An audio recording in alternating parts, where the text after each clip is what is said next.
कोई भाषण की शक्ल में नहीं है।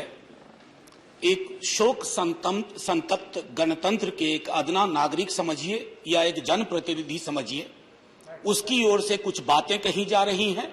और सबसे पहले माफीनामा उन तमाम लोगों को जिनकी मौत को भी हम एक्नॉलेज नहीं कर रहे हैं, जो हम जान ही रहे हैं कि वो मारे गए।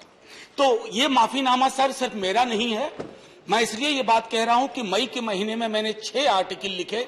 संसद चल नहीं रही थी, कहां अपनी शिकायत ले जाते, किससे कहते। मुझे भाजपा के मित्रों ने, कई साथियों ने कॉल किया, बधाई दी। मैं उनका भी एहतराम करता हूं और कहता हूं कि ये भरोसा इस सदन का है कि हम सबको एक साझा माफीनामा उन लोगों के नाम भेजना चाहिए जिनकी लाशें गंगा में तैर रही थी। किसी ने कह दिया ये, किसी ने कह दिया वो। सर दूसरी चीज, मैंने कल सेक्रेटरी जनरल साहब से बात करने की कोशिश की, बाकी जगह भी। किसी 2 सत्र के बीच में सर 50 लोगों की ऑबिचुअरी आज तक कभी नहीं हुई संसदीय इतिहास में। राजीव सातव की उम्र थी जाने की इस दुनिया से। रघुनाथ महापात्रा जब मिलते थे गले लगाते थे, बोलते थे जय जगन्नाथ। अचानक में वो नहीं है। ये पीड़ा व्यक्तिगत है, आंकड़ा मैं नहीं कहना चाहता हूं, मेरा आंकड़ा, तुम्हारा आंकड़ा। अपनी पीड़ा में आंकड़ा ढूंढिए। एक व्यक्ति नहीं है इस देश में, इस सदन में, सदन के बाहर, उस सदन में जो ये कहे कि उसने किसी जानने वाले को ना खोया हो। सर पीड़ा कह सकता हूं। ऑक्सीजन के लिए लोग फोन करते थे, हम अरेंज नहीं कर पाते थे। लोग समझते हैं सांसद है, ऑक्सीजन पिछा देगा। 100 फोन में पूरे दिन में शाम को बैठ के देखते थे। Success rate 2, success rate 3। हमको कौन सा आंकड़ा कोई बताएगा साहब? हमको नहीं, किसी आंकड़े की बात नहीं करनी है। हमें देखना है कि जो लोग गए वो जिंदा दस्तावेज छोड़ के गए हैं हमारे फेलियर का। मैं आपकी बात नहीं कर रहा हूं साहब। आप कहिएगा 70 साल में कुछ नहीं हुआ, मैं उसमें जाना ही नहीं चाहता। ये कलेक्टिव फेलियर है 47 से लेकर अब तक की सारी सरकारों का। क्या बना दिया हमने? मुझे पता नहीं था कि अस्पताल और ऑक्सीजन का क्या रिश्ता होता है सर। ईमानदारी से कहता हूं, मैं मेडिकल बैकग्राउंड से नहीं आता हूं। सुबह से लोगों को दिखता था ऑक्सीजन ऑक्सीजन, रेमडेसिविर। मैं तो दवाइयों के नाम तक शुरू में सर प्रोनाउंसिएशन चेक किए कि कैसे उच्चारण करूंगा। ये हालत है। और तब हम आंकड़ों की बात कर रहे हैं, तब हम ये बात कर रहे हैं थैंक यू फलाना साहब, चिलाना साहब। सर मैं यहां से निकलता हूं, बहुत बड़ा विज्ञापन लगा हुआ है, मुफ्त वैक्सीन, मुफ्त राशन, मुफ्त इलाज।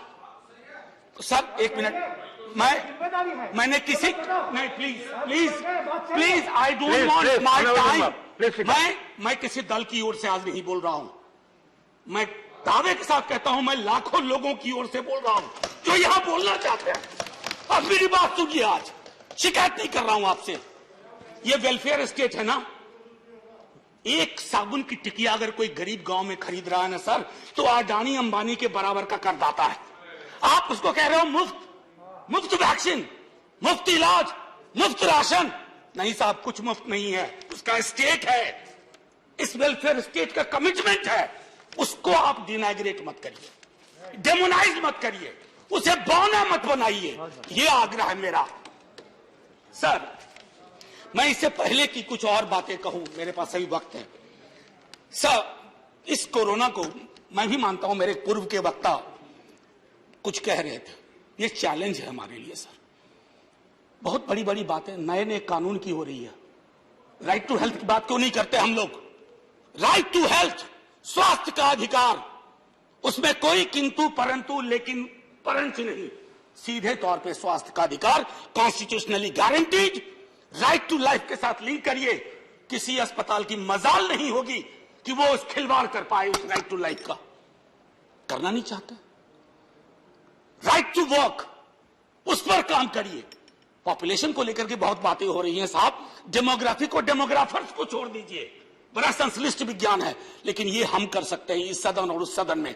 Right to life, right to work पर लेजिस्लेशन लाइए ताकि कोई आपदा आए। अभी तो हमारे लीडर ऑफ हाउस नहीं है, नए नए बने हैं। उनसे मैं कहता, जब वो रेल मंत्री थे, हॉस्पिटैलिटी सेक्टर के लोगों को निकाल दिया गया। इसी कोरोना काल में मैंने लगातार आवाज उठाई, कोई सुनने वाला नहीं है सर। कोई नहीं सुन रहा। अगर आप सांसद की नहीं सुन रहे हैं तो जो छोटे अदना संविदा वाले नौकरी से निकाले गए उसकी कौन सुनेगा सर। एक और अद्भुत चीज हुई इसी कोरोना के दौरान, माननीय उपसभापति महोदय, जब हाहाकार मचा हुआ था हॉस्पिटल के लिए, आईसीयू बेड्स के लिए, दवाइयों के लिए, यह हाहाकार जब मचा हुआ था, उस दौर में सर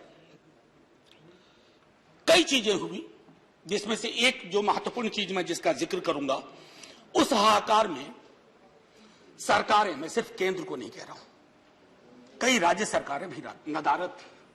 वो 1.5 महीना कैसे बिताया है इस मुल्क ने। हमारे सदन के कोई लोग बड़े मुश्किल से बच के आए हैं, मैं नाम नहीं लूंगा। पूरे देश ने वो वक्त कैसे बिताया है, नाइटमेयर की तरह लगता है सर, डरावना लगता है। एक मेरा स्टूडेंट पढ़ा है, वह 37 साल का, हॉस्पिटल का बेड जब तक मैंने अरेंज किया वो दुनिया छोड़ के जा चुका था। मैं इसलिए बार बार इसको इसलिए ये कह रहा हूं कि इसमें व्यक्तिगत पीड़ा को ढूंढिए, तब हम इसका निदान ढूंढ पाएंगे। मेरी नाव तुम्हारी नाव, मेरा काल तुम्हारा काल, ये तो बहुत कुछ हुआ, इस भौकाल से आपको कुछ हासिल नहीं होगा। सर बस 1 मिनट और लूंगा।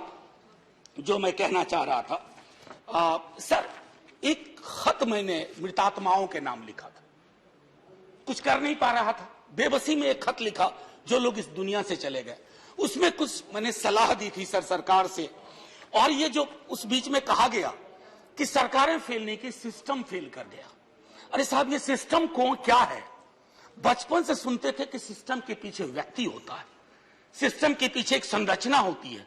अगर वो सिस्टम फेल किया है, चाहे दिल्ली में या किसी गांव की गलियों में, तो वहां की सरकारें फेल गई। सिस्टम का नाम इसे मत दीजिए, क्योंकि यही वो सिस्टम बनाते हैं। धन्यवाद। और आप बस आखिरी टिप्पणी करने दीजिए। प्रोफेसर धन्यवाद, आपको ज्यादा टाइम दे चुका हूं मैंने। सर बस 10 सेकंड लूंगा।